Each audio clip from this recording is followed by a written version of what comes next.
Hello Internet, hello Eisenbahnfreunde, hello fellow modelers. Hi everybody, this video is in English. I wanted to do another quick video. This is going to be a really quick video because I've only got one loco on. Normally I show 3 or 4 locos at the same time, so it's not a bit boring and you get something different. But because I've got six locos to show, this is going to be a bit of a sound check thing really. This loco you can see in front of me, I've been trying to get my little mitts on one of these for quite some time. This particular model is from Piko. Let me just grab the box off the back there and chuck it on the top of the loco so you can see the item number. It's 40501/3, and this particular locomotive, let me just flip it over so you can see the sound chip on the corner of the box here. So you can see it's locomotive inked Piko sound decoder XP 5.1 sound, and it's quite a good quality sound chip to be fair. I've got a couple of Piko locos and they are pretty cool with the sound on them. There's a couple of items on this soundboard that don't work. Number 24 seems to be a problem with that. That's train passing through. Just doesn't seem to work. Apart from that though, everything else seems to be okay. Also the going around the corner screech braking, or the sound of screeching when you go around the corner, that's very low. You won't be able to pick that up on my microphone. It just isn't loud enough. I can go in and set the settings on it, but I'm not going to bother for the sake of one sound part.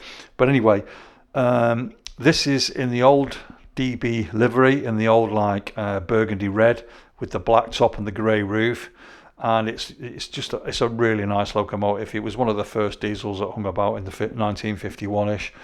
I might be wrong with that date, but they are from the 50s or late 40s, early 50s.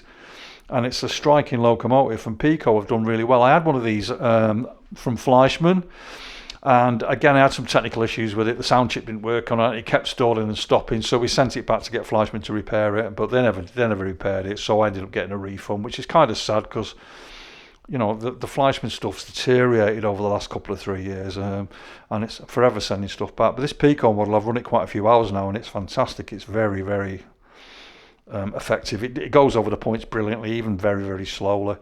If my track's dirty though, it does notice it, so I have to keep my track clean. But again, this is coming down at the end of the year anyway. You're all familiar with what I put on my YouTube channel yesterday with my BR44s that I showed, and if you haven't, naughty, go and click on the link after this and watch it. There's a German and English version, so if you feel inclined to listen to the German one, which is slightly longer, then feel free. Otherwise, the English one's sound as well.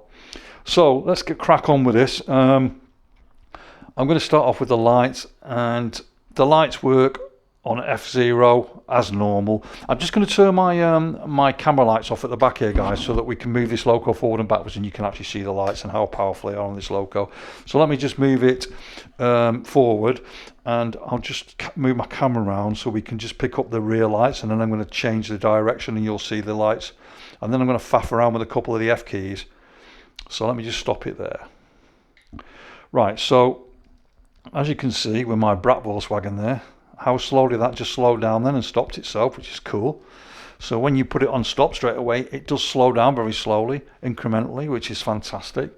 So now you can see that the rear lights are on, and that's because the loco is facing in the forward direction. If I turn it round, it swaps around, and you can see the powerful lights. They're really strong LED lights on this locomotive, which is great to see. So it stands out. So when you actually run the loco, it's just perfect. Couldn't have asked for it to be any better, to be fair. So let me turn it back round again so you can see the red lights, and there's a reason for doing that. So what's happening here is F0 is the lights. However, when you press F4, the red lights go out. When you press F5, the red light comes on.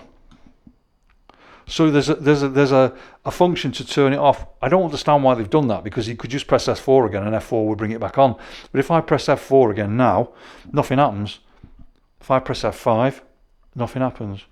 So it's kind of interesting that the F4 function works to turn the red lights off, and the F5 function turns the lights back on. And then if you turn the F4 off, it doesn't have a difference at all. So they've clearly programmed it to do that. Now, if you press F7, it turns the shunting lights on. So now we've got white lights on the front and white lights on the back, so it's quite prominent. So obviously for shunting up and down, they've got the lights on, which is great. So it's kind of bizarre that all them lights are spread in different areas. So we've got F0, F4, F5 and F7. It's not a big deal for me, because at the end of the day, I don't really use the shunting lights that much. I will do when I make my modular layout, because I'll run everything prototypical. But at the moment, it's just for pleasure, really, at the moment. So it's all cool. But anyway, let's get back to the important sounds. So F1, let me bring the loco back up, because I'm actually going to couple it up to some coaches in a minute, which I've purchased as well. Let me just bring this back slowly and bring my camera around with it, so we can get it back in front and get my lights back on. I'm just going to pull my camera around. There's going to be a bit of movement here, guys. Just bear with me a second while I get it right in front of me here, because that'll give it the best chance of hearing the sound from the locomotive as well. So there we go. Let's just pull it in and stop it. It'll slow down to a stop, and then I'll put my main lights on, my camera lights as well, so you can see the red lighting on it again, or the red lighting, the red livery, and also the actual pick up the number on the side of it. This is the BR221118-3. Again, it's in DB livery, as I mentioned to you a minute ago. You can see it's quite sharp with the light up close to it. It looks really nice, doesn't it? And I got a feeling, because when you look on the roof here, you can see they're quite prominent. The two motors. You can see the vents from where the motors are on each side of the cab here. So there are two motors in this, and there are actually prototypical on the sound. You will hear both motors when I fire them up. So let me fire F1 up, because that's the start, and I'll shut up for a minute, because it is quite low when it kicks in. This right, here we go. F1.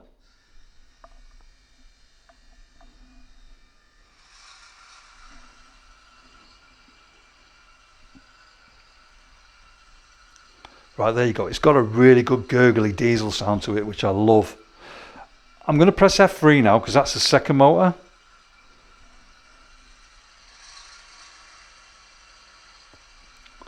Right, so both motors are running now. When it goes in a direction, though, one of the motors will cut out, which is fantastic.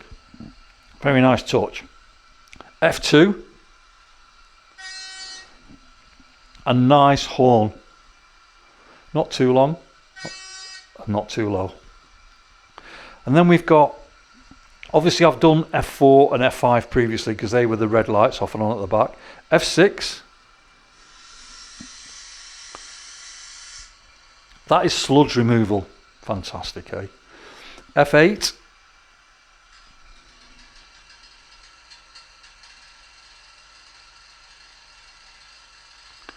now that's the handbrake, according to the paperwork.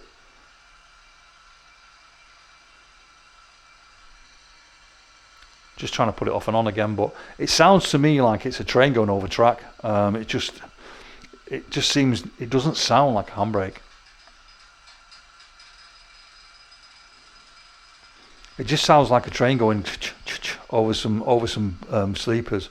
But hey ho, I'm guessing that's probably why 24 doesn't work. They might have programmed the wrong one. So 24 is a train going over tracks, which you can't hear, but it sounds like it's that one there, which is F8. I'm not sure whether it is or not. I'll have to check with Piko. F9.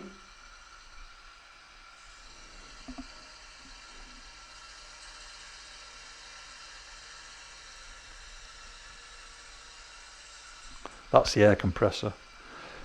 F10 is a driver cab door opening.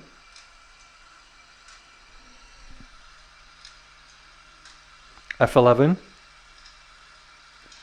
is a bit lighter. It's the machine room door opening and closing. Inside it would be quieter, because obviously the doors are closed. F12 is the driver cab window.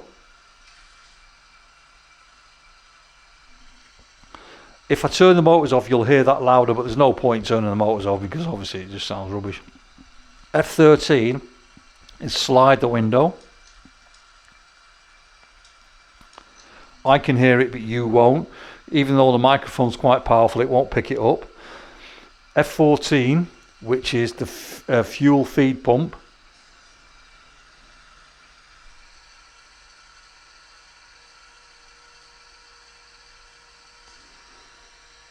Hope you could pick that up. It's like a droning sound. And then F15 That's the feed pump. And then F16. That's a preheater coming on. And off the F17, this I don't need to tell you what this is, you'll hear this yourself, but this is quite a long version of one I've heard in the previous from Fleischmann.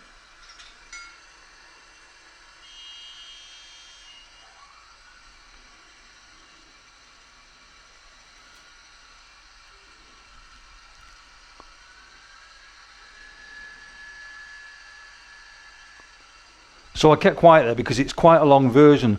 It's coupling and uncoupling, and you can hear there's like you can hear the hydraulics.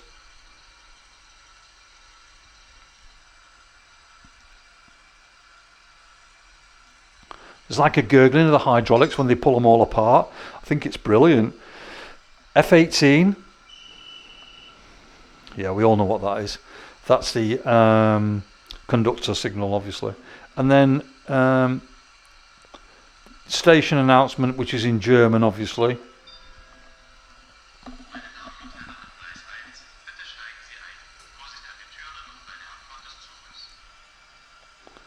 So, ladies and gentlemen, on platform 1, please get on board, close the doors, the train's about to leave. F20.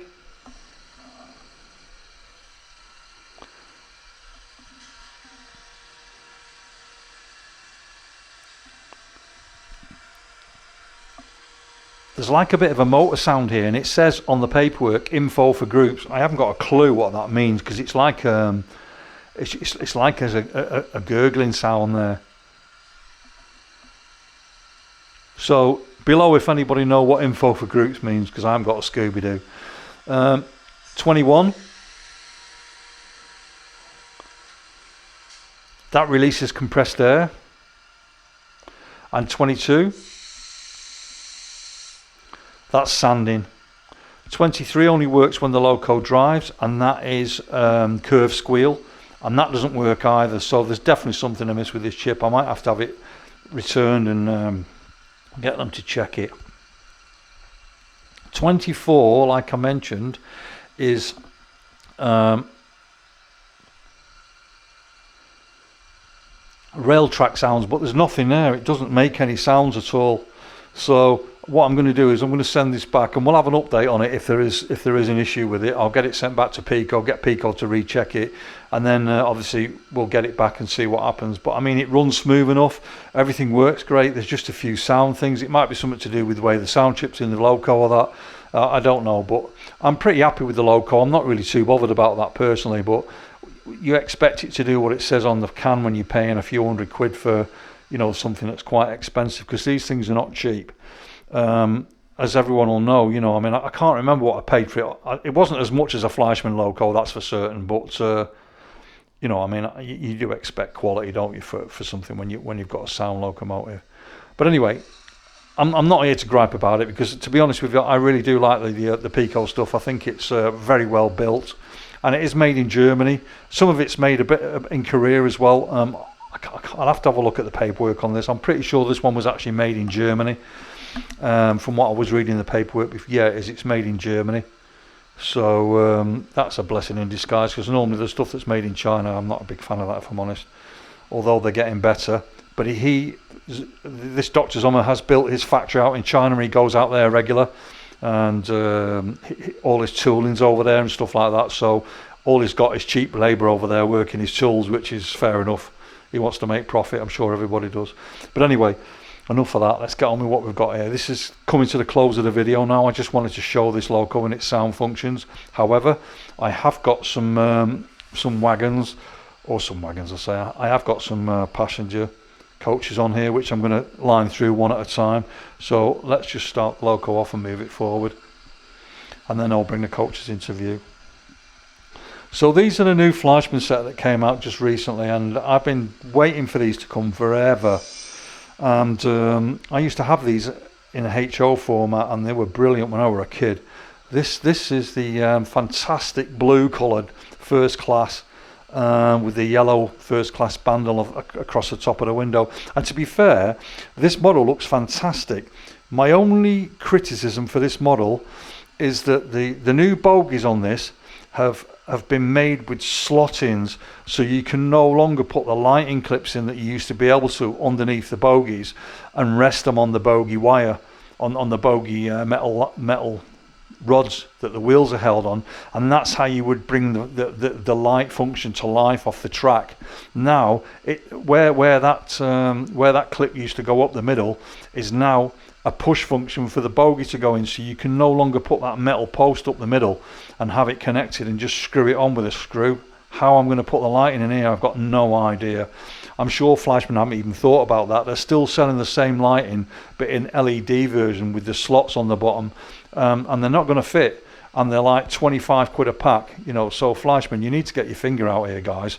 You're clearly not thinking about what you're doing when you're designing these new models. And if this is how their coach is going to be in the future, then I won't be putting any more lighting inside my coaches, because it's just not economically worth it. It means you've got to faff around with compressors and stuff like that on it, or suppressors or whatever, to make the light function, so when it goes over something that hasn't got metal on it or whatever, it won't flicker and all that. And it's a nightmare. They've not really thought about this correctly, which is a bit of a shame really, because the quality of the coach, as you can see, it's absolutely fantastic. And I love their coach models. I think they stand out from most of the other model manufacturers, but it looks to me like they're cutting corners to cut costs by just having that pushing factor rather than have a screw like they used to. They used to have a screw, and it used to screw in perfectly, and it had like a washer on top of it with a bolt on it, and you could screw it on, and if you didn't do it too tightly, it was perfect, and your bogies would turn without any problems. But if you tighten the screw up too tight, then it wouldn't turn, it'd make it stiffer. But they've gone away from all that, and they've gone to make it cheaper, obviously, to make more profit. And I would rather pay more for the coach and retain the original concept that they had, because then it worked better. But anyway, that's just my opinion. I don't know if any of you guys have got any of these Fleischmann stuff from the past, but you'll see what I mean if you look underneath one of them. Here, by the way, that first coach was 863920, and here's the next coach, which is half first class and half second class, as depicted by the yellow band along the top. As you can see, the first half is first class, and then you've got the toilets at each end with the whited out windows, and second class on the right hand side, sorry, on the left hand side. The item number for this, which is kind of weird, because normally they run 20, 21, 22, 23, 24, and then this one would be, the next one will be 25, but this is actually 863925, so it's out of sequence, but it would go next to the first class coach, because the first class coach would be first in line, and then that will be second. So it's kind of bizarre how they've numbered it, and they've brought this out a lot later than the other 5 or other 4 wagons that I've got here, or coaches. So that's the 2.5. The next one, which is the Spicewagen, which I'll just move it along now so you guys can see it.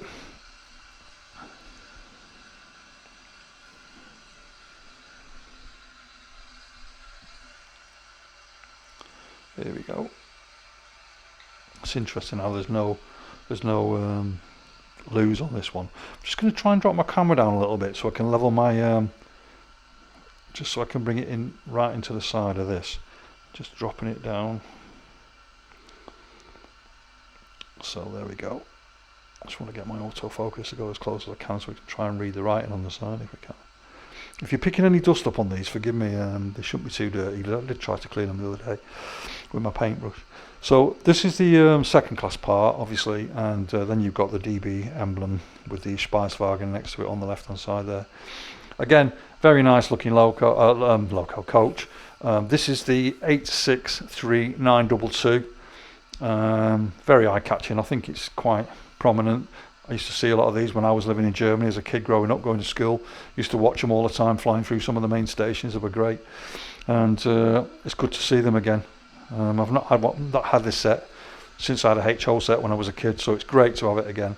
I've been waiting for this to come out for over 12 months, so my loco can't get past because the light's blocking the loco, so let me just move it out of the way. There we go.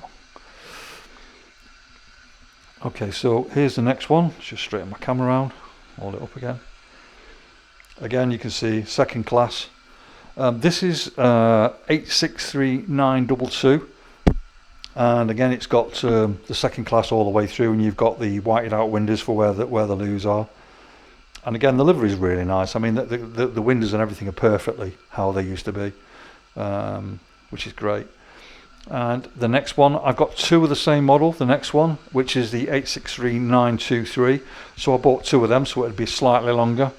Although they didn't really have two of them, they only had one. So I just prefer to have longer coaches, because obviously in this day and age, even though it's not prototypical from years ago, but in this day and age you tend to see more coaches on, and you get a lot of mix and match from German coaches. Don't know if you've noticed, but if you get like local coaches, you get like the red and the light blue ones together, you get the old Silverlins up with like beige and blue with them as well. So there is quite of a mix and match, which they used to use because it was convenient. Wherever they were parked up, they used to use them. So the only time they were prototypical like this is if they were into city stuff that were flying from like long distances up and down the main lines, and that's why I bought the extra one of these.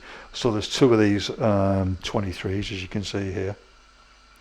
So compared to the 2 there, so there isn't that much difference really, apart from the actual numbering on the side. They're exactly sort of quite identical, but the item number on the side, obviously registered number of that particular coach, is the same on them too, but not on the other one. And then finally I've got the baggage car at the end. A bit more of a gripe here, because Fleischmann have been building their baggage cars or their end car with reverse lighting on them, so you could allocate it a listen to that squeal when it stops. So you could allocate a program number on it, and all my coaches run on 3, which is what your locals come. They come as standard with 3 on them. Well, every time I put a coach on my track, on my Z21, when I press 3 and put the lights on, all my coach lights come on. So if they go forward or backwards, they'll reverse in white and forward in black. In red, with the red at the rear, obviously. So, but this has got no external lighting on it at all for the red lights at the end, and I think they've skimped and scraped on this as well. But they charged 30 odd quid for this wagon. It's still a lot of money for this particular baggage wagon, and I'm really disappointed with Fleischmann. I think that they're going down that avenue now, trying to become cheapskates. And I've always bought Fleischmann because it's always been quality and it stood out above the pack. But now that they're cutting corners like this, I'm questioning whether I want to keep buying this stuff, and I might start looking at other manufacturers instead, because I think that if you start somewhat off and you've continually done it over a period of time and then you stop doing it, it just shows that you're cutting corners. And as a model collector, I find that really disappointing. And the fact that I've got to invest further money to get it to have a red light on the end of it to show, which is legal in Germany, that it must have a red light shown on it when it's travelling in the frontwards direction. Obviously, if it's reversing, then it'd have the white light. And that function isn't available anymore, which is kind of disappointing. And I'm quite sad about Fleischmann doing that. And what I'm going to do now is I'm just going to take this end coach off, and I'm going to show you the bogies underneath so you understand what I was saying before about the lighting. So excuse my hand on the camera here, guys. So hopefully when this focuses in, there we go. So you can probably see now, let me use my thumb here, there's no hole in the middle. There's 2 little holes there. You might be able to pick it out. I don't know if you can. Let me have a look. It's quite loud. Let me lay it on the track and see if I can keep it to stay still. I don't want to damage it. Right, so there we go. So hopefully now I'll get my light up a bit closer here, and let's get my camera light on so I can poke a light so you'll understand what I'm talking about, hopefully. Let's get my light on my camera and try and shine the light on it. So yeah, it's not going to light up enough. But there's 2. Can you see the 2 white, the 2 black holes on the very top there that my camera light is shining over? And that is evidently how we've got to get those metal bars through onto the bogies. So, but the problem with that is that now that them 2 holes are there, the actual centre of that, where them 2 things used to come through for the light, the centre part is being held by the bogie itself, so you can't actually put them two things back up there. So it's a bit difficult to fit the lighting in. And I don't know if you can notice, but on the end here, there's 2 square holes on both sides. It looks as if that might be something for where we're going to have to use them. I'm not sure if that's the case or not. I mean, obviously I'm going to have to strip it down and have a look. I'll have to look at the paperwork that came with it and just check out what it's all about. But that basically is my gripe. So now you'll understand what I'm talking about with regards to the actual fitting of the lighting inside this particular locomotive carriages. So anyway, I hope you understand, and it'll save you from spending money on them if that's something that concerns you, because for me it's not a game changer. I'll just run these without lights on them. It would be nice to fit lighting in them and have them up to modern standards. Like if there's a video on these coaches on Fleischmann's website, if you have a look, they're all lit up. It'd be interesting to see how they wire them on the bottom, but obviously that we're not sort of going to see that. It's just not something that'll provide us information with, unfortunately. But anyway, I hope that was helpful and you enjoyed the sound from this loco. I'm just going to fire it around once now. I'm going to try and use my camera and lift my pod up high and see if we can follow this round. It's going to be quite difficult because I haven't got the light over the back there. So let me just see if I can pick it up from the back for you guys as it comes around, because I've only got the one loco. Normally I run 3 or 4 locos at the same time, as you can see, and the autofocus will pick it up, but it's be very small because I'm using a macro lens. If anyone's not a camera geek, a macro lens is a very close-up lens, and the other lens that I've got, obviously I'd have to change it while I'm actually firing this round. It's not possible for me to do that, so hence why you're only getting the one loco this time. But you can see it firing around the back, hopefully, in its full glory. So let it just come out through the back of them boxes. You can see, incidentally, all those boxes there are all goods wagons. They were all waiting to have their couplings changed from previous couplings, which had Profi couplings in them. So I'm going to bring this back round now, and then we're going to stop it in front here, and that'll be the end of the video, guys. So I hope you enjoyed this video. It's only short, but it's with regards to this locomotive. As you can see, as it's come through there, it looks fantastic, doesn't it? Let's just get the autofocus picking it up.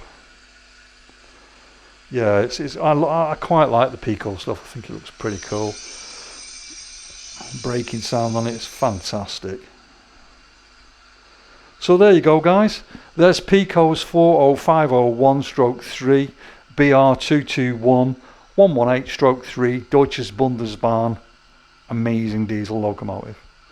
So hope you enjoyed my video. It's only short, this one. Only 27 minutes long, which is round about 30 minutes that I like to do my videos. So again, I've got another 5 locomotives to do. I'm not sure whether I'm going to do one every day. I'm in the mood at the moment, so who knows what's going to come eventually. But if I don't speak to you guys again, hope you have a fantastic Christmas with your family, and I look forward to answering any of your remarks and things that you put below. If you've got any questions about the loco, feel free to post it below. Usual stuff, thumbs up, thumbs down, shake your bum around and all that stuff. Enjoy your holiday break. Remember to look after your neighbours and the older people that you know, because we all know how tough it is this time of the year. And thank you very much for watching my video. All the best from Dave B. Bye bye, guys.